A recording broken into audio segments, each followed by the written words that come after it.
Hello again. I thought it was about time I showed some fixed blades on the channel. I've not really been doing much of that. Really, this channel mostly focuses on traditional folding knives, UK legal carry knives, and multi-tools. But of course, I love all knives. Everything from the Victorinox Classic to the K-Bar USMC Fighter I collect a bit of everything really. So I've had this thing for about a year, played around with it a little bit. So here we are, it's finally appearing on the channel. We're looking at the SOG Sealpup today.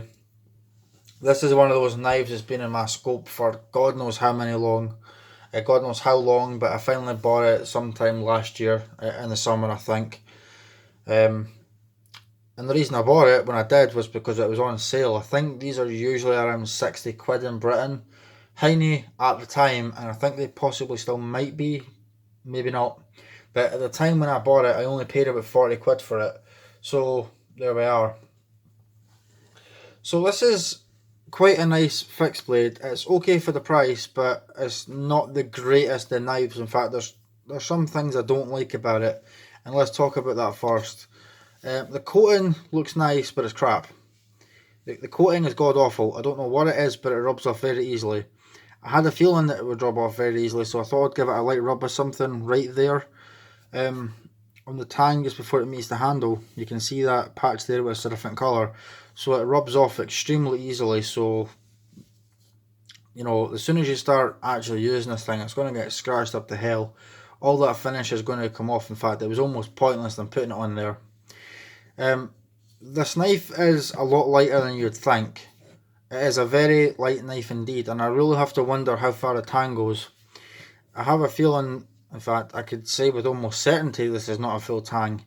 I've got some sort of, I don't remember the handle material, but it's basically just some sort of cheap hard plastic wrapped around or molded around the tang. In fact, you can see the seam of the knife there, so that's not exactly a good start now, is it?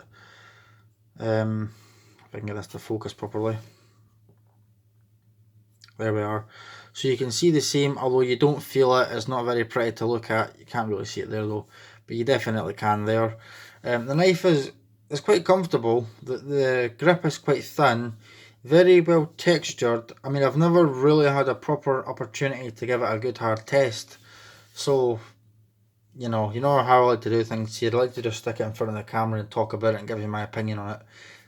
I never really get a chance to test my knives, unfortunately.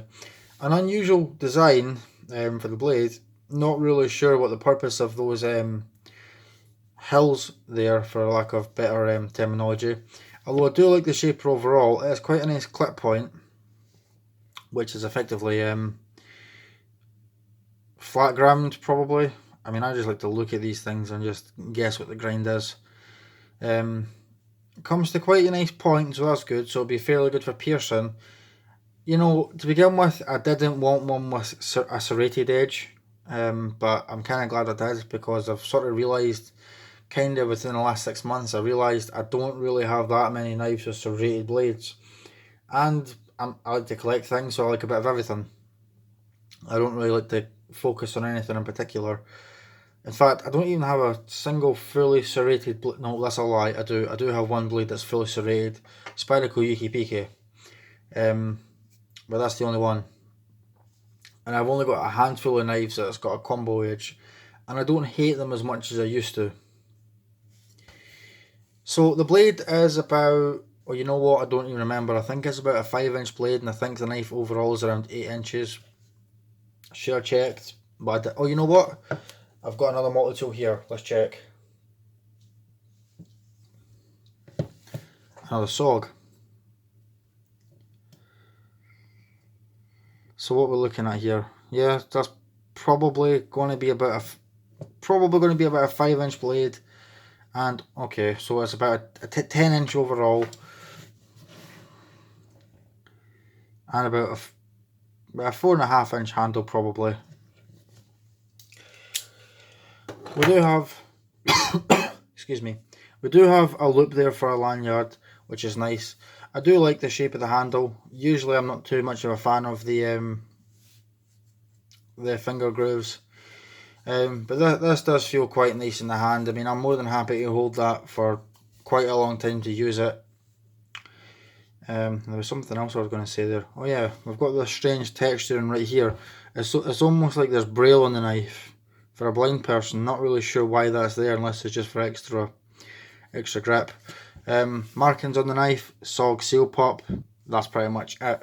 Other than the little piece of writing here that says Taiwan, what do you expect? I think pretty much everything made by SOG is either made in Taiwan or China. Now that's not terribly great. I mean, then again, that probably explains why the product isn't so fantastic. I mean, the only multi-tool I have by SOG, this one here, what's this model again? Power lock. This is the only SOG multi-tool I've ever had, and it broke before I can even use it. The screwdriver literally snapped in half. Now, I'm not going to completely hate on SOG for that. In fact, I actually bought the Sealpup after that happened. I've had no issues with it so far, and I've not really heard of anyone having issues with it.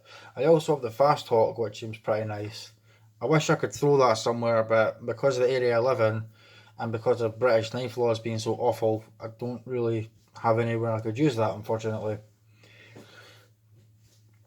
So I'm kind of just stuck in my flat, really looking at the knives instead of actually using them.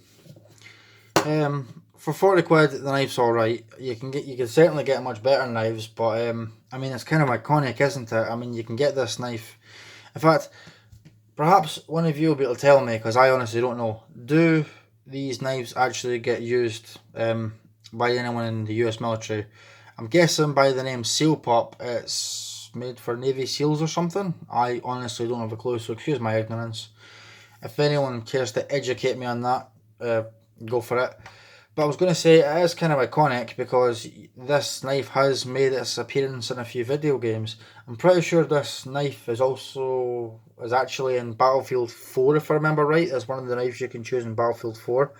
I don't think they call it SOG Sealpup, but they do call it Seal something, or I don't remember. I've not played the game in years.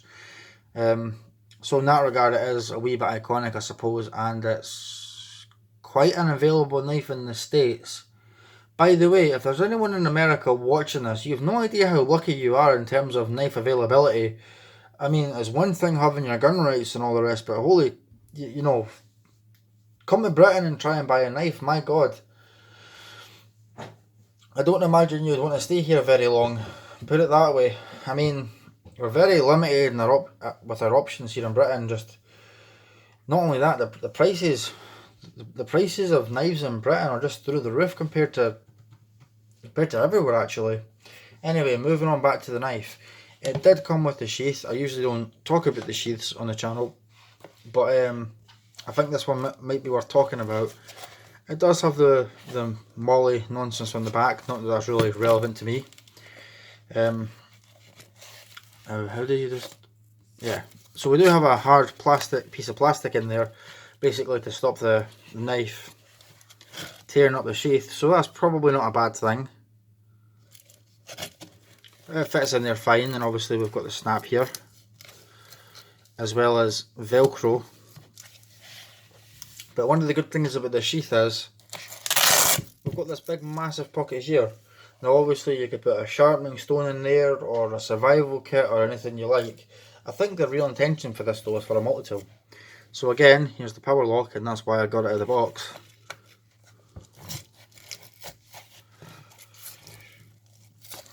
There you are. So there you go. You've got a fixed blade knife and a multi-tool. Can't complain to that. I mean, that's not a bad idea. Although that is quite a heavy package, and I don't think I would really want that on my leg for any extended periods of time. Not that I legally can, mind you. But if you're going camping, it might be an okay setup if you had a decent multi-tool that didn't break. Or like I said, you could just throw a survival kit or something in there. But yeah, that pretty much concludes the video of the SOG Sealpup knife. I don't think there's really anything I've got here to compare it to. Just if anyone's interested. Oh, here we are. That's what you have to do. Leatherman Surge. Victorinox. Swiss Champ. And let's just put a Zippo here because I feel like it. Ah, bugger it, here we go. Purple shard. Well, anyway, that pretty much concludes the video. Let me know your thoughts in the comments. Thanks for watching.